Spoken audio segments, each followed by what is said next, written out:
Welcome to today's discussion meet final round. It is a pleasure to be here this afternoon and serve as moderator.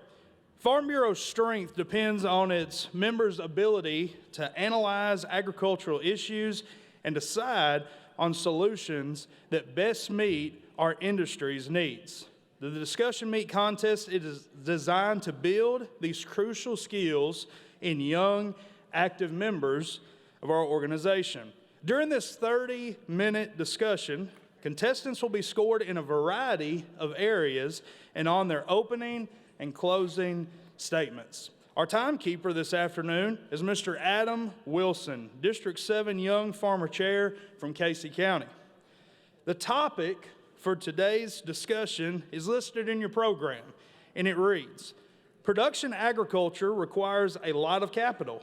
Young farmers and ranchers face challenges gaining access to the capital they need to start or grow their operations. What tools are currently available, and what new programs could be introduced to help young people access financial resources and make sound financial decisions to run their farms and ranches? Let me now introduce this afternoon's contestants. Representing Daviess County, Ms. Alex Gilles. From Jefferson County, Miss Bethany Mattingly. Representing Pendleton County, Miss Lindy Huffman. And from Pulaski County, Mr. Jacob Patterson. We will now begin the contest with a 30-second opening statement in voluntary order from each contestant. We will follow with 25 minutes of open discussion, and we will alert everyone when there is 5 minutes remaining. Following our discussion, I will ask for 1 minute of quiet time for each contestant to gather their thoughts and prepare their closing remarks.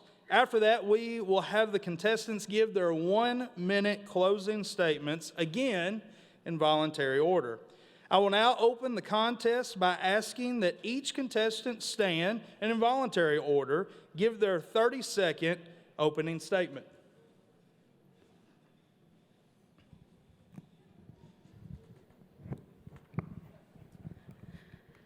As a county extension agent, my favorite phone call is, I just bought a farm. What do I do with it? It's common, and I would hope that they would put a little bit more thought into that, but they've already beat one of the most challenging aspects, which is access to land and capital. Of the 10,000 responses to the Young Farmer Survey, 41.6 of them reported that access to capital for land access is the most challenging. As a county extension agent, I work with them. Thank you.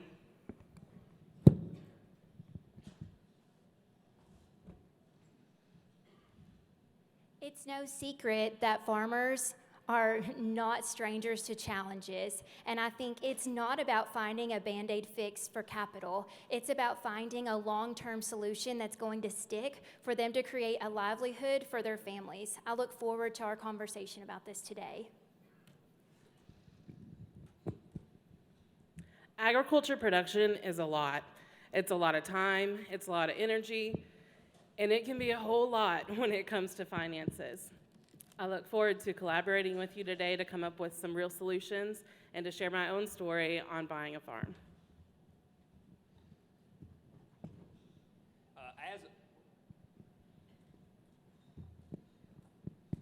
Okay, it's on. Sorry about that. As a young broke farmer, this issue hits pretty close to home to me, so I look forward to our discussion today to see what programs are already in existence, as well as how we can leverage Farm Bureau in the future to help solve this crisis. So I look forward to this discussion. You may now begin your discussion. Well, there's already a large abundance of existing programs for young farmers across the state of Kentucky. And working with them every day with farm consultation, going back to that question, I just bought a farm, what do I do with it? My answer is, well, it depends. And then I sound like a lawyer, right?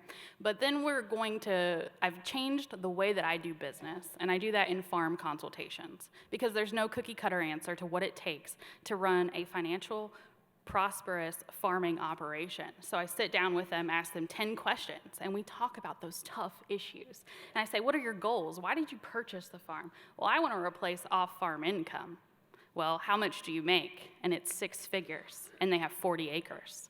It's time that we have to reevaluate those goals and those decisions, and that's what we do in the world of extension. So my first place that I would always go is call your county extension agent, because that is one of the places that we are a connector. We're aware of a lot of the resources that are available. We're obviously going to turn you to Farm Bureau, because the great thing about Farm Bureau is it brings all of us together under one roof. And through discussions and dialogues like this, it gives us the opportunity to have those challenging discussions, come up with solutions, and really hone in on what those issues are that the government isn't necessarily seeing. Yeah, absolutely. And I think the more exposure that we can get, especially young farmers, to what's out there, the resources that are available through organizations like, a few years ago I got to do an internship with Kentucky Department of Agriculture, and I got to see firsthand the work that they do through their involvement with, even more nowadays, but with the Kentucky Agricultural Finance Corporation, where they, are giving relatively lower interest rate loans to especially our young farmers when those people might not have access to traditional financing. And I know that Farm Bureau's been a huge proponent of that program, especially with their, being adamant that 50% of the Master Settlement Agreement funds go into agriculture as was promised. And of course that particular program gets half of agriculture's half. So that's a huge resource. It's available to young farmers, especially in our state, who are trying to get access to capital. And I wonder what programs you all have been aware of in your life experience. I've worked a lot with FSA recently. Since I did purchase my own farm, like literally a year ago, I started the process. And they have a huge amount of resources available for young farmers. They even have a quiz online where you can take it, basically give some foundation information about what you hope to do, and then that will give you at least a heading direction of these are the resources that might mean something to you. And that was very, very helpful when I was first starting out. Another resource that I went to was actually Farm Bureau. I've been involved with young farmers for a very long time, and I really have taken advantage of those young farmer outings, going to different workshops, and that actually is what started me on the path to owning my own farm, because that is where I believe that I actually could do it. So I want to say thank you to Farm Bureau for that, and encourage anybody out there, especially our young guests today, to take advantage of those young farmer outings and all of those workshops available, because they really will make you think outside the box and really think about what you could do for your future in agriculture. Bethany, I'm so glad that you brought that up, and I think it goes back to what Jacob and Lindy were both discussing. The KAFC right now, the loan percentage, it's a low interest rate of, I think it's 2.75 right now today, and compared to their competitors that we're looking at 8 and 9%, we're talking a drastic lifestyle change, right? And the way that we are able to do that is because they have such great relationships with the lenders across the state and with those commodity groups. I think you mentioned like the tobacco settlement money that's coming through. And we were able to hear that this morning in the luncheon in another room. And I think that's such an important place for our young farmers to start. And I just looking over here and seeing some young people coming into this opportunity. Lindy, you said that your favorite question is when people call and they say, I bought a farm, what do I do? And my question is, what happens before they buy that farm, right?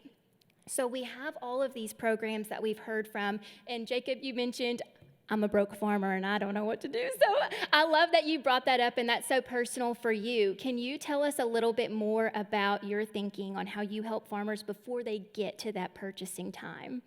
Well, when I have the opportunity, when they come to me first, or I've built those relationships across the community, that's got to be the starting point. And sometimes we have to have really good definitions of what a young farmer is, new farmers, beginning farmers, because I'm 7th generation on our family farm, and farm transition is the hurdle to me entering and accessing that market, where when I'm working with my staff assistant, who's a 1st generation farmer who started her produce business at 17 years old, and she and her father are looking to buy a farm, we're going to help them talk about savings and start that investment, because in talking with some of our ag lenders, one of the biggest challenges is that down payment and learning to navigate. And when we talk in acronyms and the vegetable soup of FSA and KADF and the Ag Development Board and all these kind of things, those terms for folks who didn't have the privilege to grow up like I did within the industry,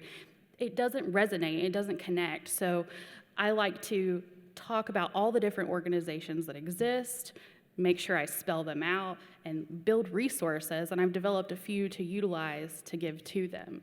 Lindy, I think that you made a great point when it comes to you made a reference to the person that you met in your county that had started a produce business at age 17. You know, I went to school for 4 years. I don't know why, but I'm still in school at this point, and so but when I decided to, after I graduated and while I've been in law school, I've been selling a lot of square bale hay, and that's kind of how I pay for stuff. And the real world hands-on education that you get from experience is something that we don't appreciate the sharpness of that tool in our arsenal. So, you know, you were talking about this 17-year-old person, or they might be 35, and they're like, I'm going to go invest $500,000 into a farming operation. What do I need to do? I think that the earlier that we can start in those people's lives and get that knowledge into their heads on what goes into a business like this, how do you formulate plans, what does the financing of something like that look like, is something that's really important. You know, we've seen when Farm Bureau does, like, we'll have the young farmer conferences and stuff like that. They typically will bring somebody like Farm Credit in to discuss business plans, financial matters. But I almost wonder if there's not an opportunity that Farm Bureau has to kind of emulate something that, I saw in my county that our Chamber of Commerce done, which was this, sort of an entrepreneurship academy for people in high school. Is the connections that Farm Bureau has in all 120 counties with the financial institutions in those counties, with the people out there, create programs for young people where they're able to learn those things before they, have to jump into the ocean. They can, get their feet wet in a controlled environment that allows them to get that experience. So I wonder what you all think that we could do with that. Jacob, that's a really great point, because I think that a lot of the down and dirty of actually raising the produce, that's institutional knowledge that can be gained. But where I really feel like we're missing the ball early in that career is talking about record keeping and marketing and business management and how to apply for a loan and what is a mortgage. I don't even know what that is. And I think that we really need to focus, especially with those young, up-and-coming ag leaders, new farmers, and heck, even myself at 35 years old, talking about some of those literacy programs, because I wish that someone would have stopped me with intention early on in my life and said, save. And my dad did tell me, it's not what you make, it's what you save. And I guess this is me publicly telling him he's right. So Bethany, being involved in the ag education sector, how do you see that evolving? Absolutely. One of the things that I was able to be a part of as an agriculture teacher is the Kentucky Master Agriculture Teacher Program, or KMAT. And it was a fantastic program, but one of the things that we did is we went with Sheldon McKinney, who's the Kentucky FFA Foundation Director, and she sat us down for a workshop, and she said, this is what a one-pager looks like. You should make one about your program. Here's what we have for Kentucky FFA, and this is how I use it. And I was just blown away by that. It completely transformed the program that I have here in the heart of Louisville at Seneca High School, and how we work with other people to help agriculture education exist here. And I would like to see kind of that paired with what Jacob was talking about with further education. So whenever I was in college, I would get a little bit overwhelmed with how many different tasks I had, but I worked at the library, and I would sit down and I would stop and I would get it done. So that I always called my stop and get it done time. I think Kentucky Farm Bureau has a lot of great resources, and if we implemented a stop and get it done workshop where young farmers could come at young farmer outings, check off on that registration, these are the things that I need so that I can buy a farm, then I think that we would be able to give them real resources that day that they build right there with experts, bring in people who are actually working in that area, whether it's from FSA or any other representation of any kind of financial areas where they can sit and get the work done.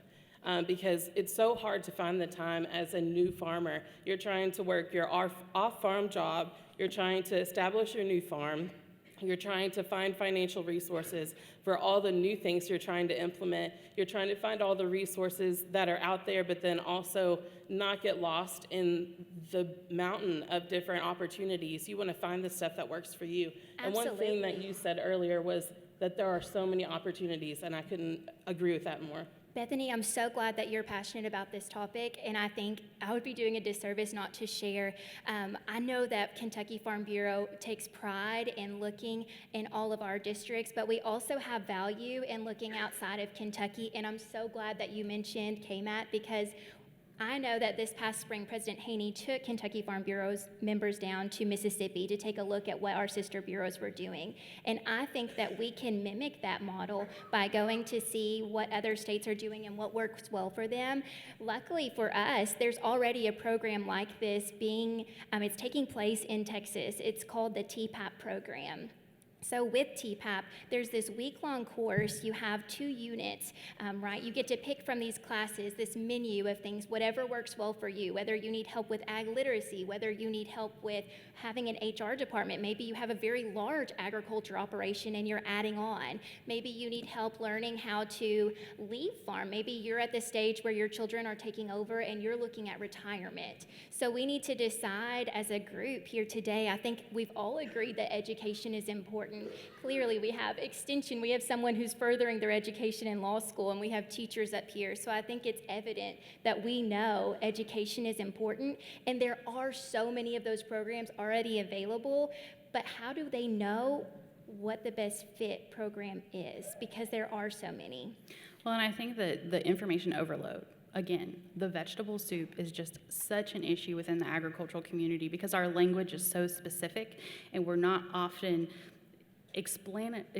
we don't explain enough to be able to get those out there. But we also have to take the time to really sit down with them and say, well, tell me about your operation. I like to use the primer method and think about profitability and resources and marketing, but do they have the enthusiasm? Do they have the enthusiasm and the passion for what they're doing? One of the farmers I worked with that wanted to replace that off-farm income wanted to raise cantaloupes on 40 acres. And I said, that's probably not going to work with the way that our land lays. We're in northern Kentucky. It's rock, it's clay, but you've got a lot of pasture. She's now operating within a year and a half a successful pasture pig operation, and she's not 6 figures, y'all, but she's getting at least those benchmarks to make sure that this is something, and she's evolving into more value-added products and no waste, and she's taking that opportunity to do that. And that's one of those success stories because I sat down with her with intention to really get to know them and ask those really tough questions that sometimes we're scared to talk about.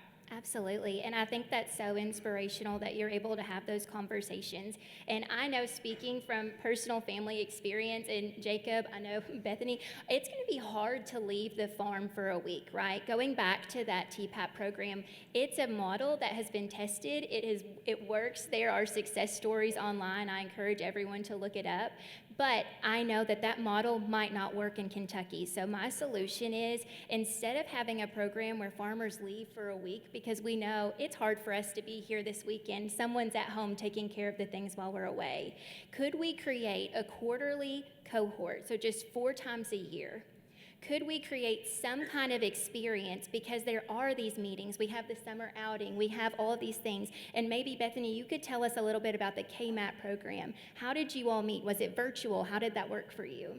It was a 2-year program, and we met several times throughout the year. It was also in different locations. So sometimes we would go to the western part of the state and learn about agriculture in the western part of Kentucky, which was very valuable to me. I knew a lot about more of the central area of Kentucky and the northern part of Kentucky, so I had a great opportunity to learn more about that, and that could build those new ideas, whether it's a unique cattle operation or a unique cantaloupe operation. It really is expanding horizons. So I think that the point that you all made, that there's this big jumble of things going on. You talk about having to just nail down and do what you need to do in this situation, nail it down, and then obviously there's people have got these wants, these desires, but they don't know how to get involved in it, and they don't have the education for it. I think that one of the things that we can do that kind of can flow into what Farm Bureau has already been doing is promoting this idea of SMART goals, nailing it down and saying, if you want to eat this elephant. You need to do it one bite at a time. Don't go in and think you're going to have 40 acres of cantaloupes and it's going to be successful and you're going to replace a six-figure job. But at the same time, there's opportunities. Like I know when we were out in Owensboro, we went to, I believe it was Gilles Farms, and they have a core part of their business, but one of the things that they had added to the side of it was this pasture chicken operation, sort of like the pasture hogs or the cantaloupe and whatnot. Those are small, concrete, low capital intensive enterprises that can get people involved. It gets cash flow going. It gets you that work experience. It gives you that type of education that you're only going to get from hands-on experience.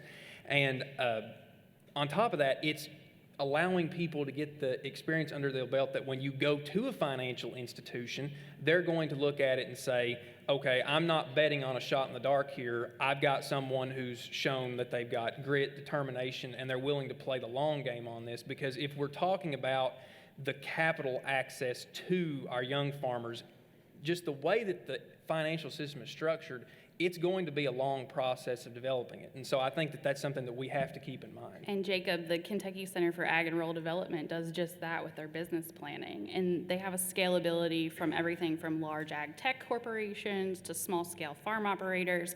And then I think that where I sit in that realm is with the people who aren't quite ready for K-card, who don't have that institutional knowledge of getting their hands dirty or changing the oil in a tractor and really knowing those nuances. So I see that and I work with them on those SMART goals because I think that that's something that's really important. Instead of having those conversations that I feel like whenever they call, a lot of times in the calls, we need to be more intentional about setting an appointment because some of these topics are so big, we can't eat them one bite at a time, like you said, on a 2-hour phone call, which then turns into a frustrating situation because we say it depends a lot and they leave without having any concrete solutions. And I think that with smart planning, working with those organizations like K-Card and Cooperative Extension and working with your farm lenders and your farm bureau to talk about risk and mitigating risk and really identifying those with even a SWOT analysis in addition to that.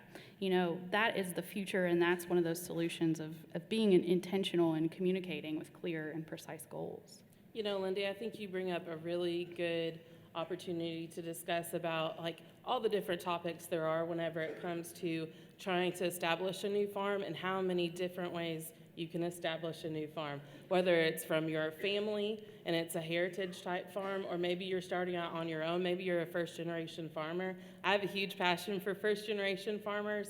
I'm not one, but all of my students would be considered one, since all of them were born and raised pretty much here in Louisville, Kentucky. I think of one student who was raised on a farm here that I've had in 12 years. So whenever I think of the amount of vocabulary and the amount of knowledge it would take for some of those students to be able to say, yes, I want to go into production agriculture, that's a jump for them. And it's a generational type leap also because many of them are multiple generations away from the farm. So I really feel like pushing more education and then breaking it down into smaller, more manageable bites, as Jacob was saying earlier, that is going to be key for success for any of those students who want to be actually critically involved in production agriculture. And we heard from many of our students earlier today when they talked about how big of a need there is for farmers, because our average farmer is roughly 57 to 58 years old.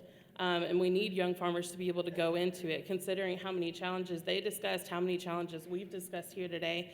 We need to be able to make that a little bit easier for young farmers to be able to go in and then actually have workshops or resources available that they can build on and then go into those financial situations with a lender and have productive conversations. So hopefully it won't take years to be able to have an actual conversation about what you're hoping to do because the possibilities are endless. Absolutely, Bethany. I mean, when you think about that and when you look at the aging population, also from the census from 2012 to 2017, we saw an 11% increase in the number of farmers who are under the age of 35.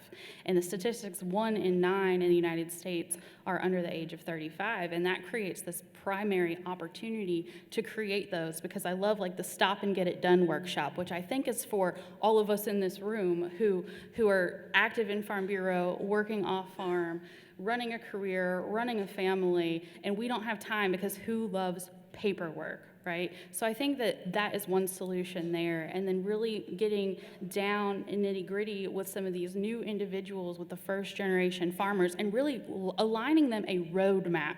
Here's where to start. Let's talk about what the basics are. Let's talk about how you can legally operate a farm. Let's talk about the finances, because it's beautiful to run a farm. It's very romanticized, but we all know as well that there are those days that are really a challenge with our mental health, whether we're multi-generational or first generational. I think that you hit the nail on the head with this, the great American agrarian Jeffersonian idea that people want to be involved in agriculture. And I think that, and you talked earlier about when we're talking about young farmers, I think that a reality that the more that we accept it and lean into it, it creates opportunities for us to really develop that kind of farm value in a greater number of people is the reality that, when we talk about capital access to young farmers, a lot of the times we're thinking, how can I get $1 million to buy a combine to start a grain operation? But for the, I don't have the statistics, but I'm going to imagine that just from experience that the average young farmer in this room probably has a job off the farm. At least one member of their family does. They probably don't have over 40 acres on their land. If we can focus our efforts on getting capital access to those people on things that can work on their farms, that's going to lead to a more robust, it's going to lead to a greater number of people that want to be involved in agriculture because we're promoting ideas and business models that allow them to do that. I know that Farm Bureau does the certified roadside market program that they do. That is an excellent opportunity for young agriculturals that want to do stuff, whether it's, raising cantaloupe, raising blackberries, if you're wanting to raise pasture-based chickens. Those are Jacob, I hate to interrupt you. I've got a question. You really sparked something in me, and I'm so sorry. I'm passionate about this, and I want to hear your thoughts. Kentucky has the farmer land selling tax credits, and we've talked about how there's farmers that are they're young in age, and then there's farmers that are young in experience. You talked about buying land, and I'm just curious, what are your thoughts on a mentorship program? You've talked about how, we're buying land and you might not have the cash, and we know that cash is king. So in this area, they have about 3 years, I think it is, to create that partnership, that mentorship program. Do you think something like that is beneficial to really promote within young farmers? Absolutely, I do. I'm vaguely familiar with that tax credit they passed in 2019 about, if you're selling it to a young farmer, it works. I've experienced that just in my own operation we live in a land of ridges and hollers, so flat land's something hard to come by anyways. But I think that there's an excellent opportunity with Farm Bureau because of their network, because of the reliability and the credibility that we have as an organization on a county level, to look into creating programs like, hey, I'm getting up there in years, I'm not wanting to be as active, I'm willing to put this land up for, even if it's just for rent, and then you can go from there on selling it, but just on establishing a beachhead and getting people's foot in the door with a lot of land opportunities is something that's critical for young farmers, because the reality of it is with our financial situation, it's going to be hard to go borrow $500,000 to get 100 acres at 8% interest going forward. That's a big pill to swallow, but it's a much smaller one to try and develop programs like that through Farm Bureau. Is just, here's what's available. Here we want to mentor these young farmers and give them the shot. So I absolutely think that that's an opportunity that Farm Bureau can really push for at the county level. Jacob, I experienced that whenever I was buying my farm.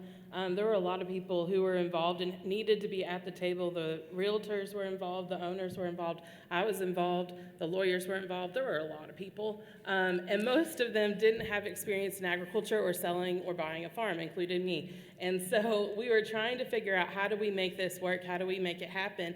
And it ended up taking 142 days from the time we agreed on the price to the time that the farm became mine. And that's something that is nearly half a year. So if we think about all the different challenges that new farmers face, we also need to think about all the people involved in buying and selling farms and making sure that they understand the process as well.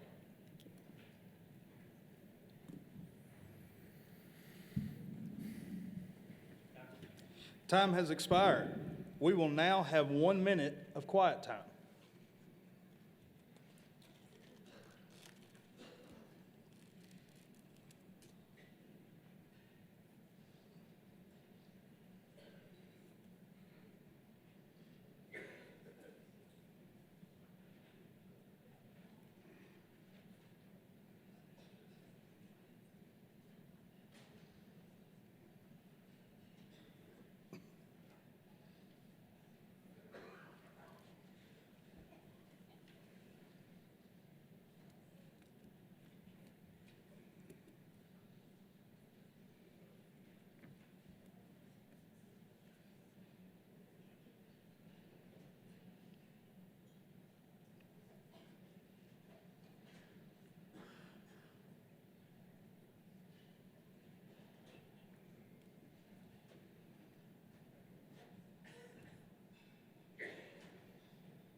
We will now ask for closing statements. Again, please stand and proceed with your closing statements in voluntary order.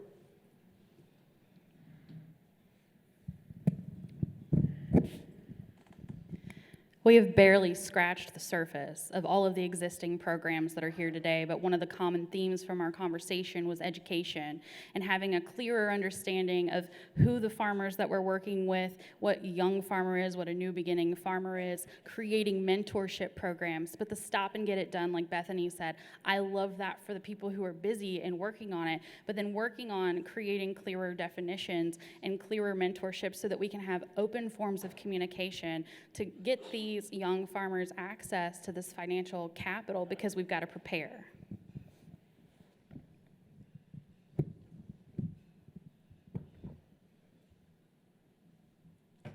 If there's only one thing that we can take away from today's conversation, I hope that you all can grab a pen and write this down. Education is important, right? The vernacular might change throughout the years, but I charge each of you to find a mentor or mentee in your district and start working with them today to better agriculture and futures for tomorrow.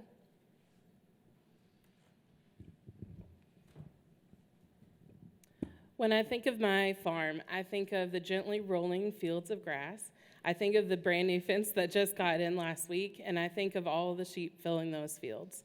And I know that I accomplished a dream that I never thought I was going to be able to do. That's in part because of the experiences that I've had with Farm Bureau, and I really hope that we can come up with more solutions so that the young people today can create their own dream come true.